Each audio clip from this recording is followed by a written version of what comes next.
வணக்கம். இப்போ பார்த்தீங்கன்னா, வே அப்படின்னு சொல்லிட்டு ஒரு கான்செப்ட் ஒன்று இருக்குது.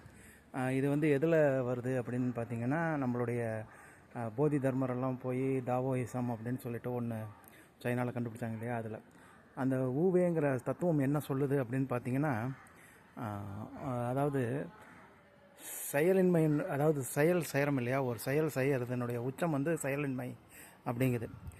ஒரு செயலினுடைய உச்சம் வந்து செயலின்மைன்னு சொல்லுது. இதை எப்படி நம்ம புரிஞ்சுக்கிட்டு இருக்கிறோம் அப்படின்னா, நம்ம வேலை செய்யாமல் இருக்கிறது தான் செயலின்மை அப்படின்னு நினச்சி நம்ம புரிஞ்சுக்கிறோம் ஒரு சிலர். ஆனால் உண்மை என்ன அப்படின்னா, நம்ம ஒரு டூ வீலர் ஓட்டுறதை எடுத்துக்கோங்களேன். ஃபஸ்ட் எடுத்தோடனே அது பழகும்போது ரொம்ப கஷ்டப்பட்டு அதை செய்வோம்.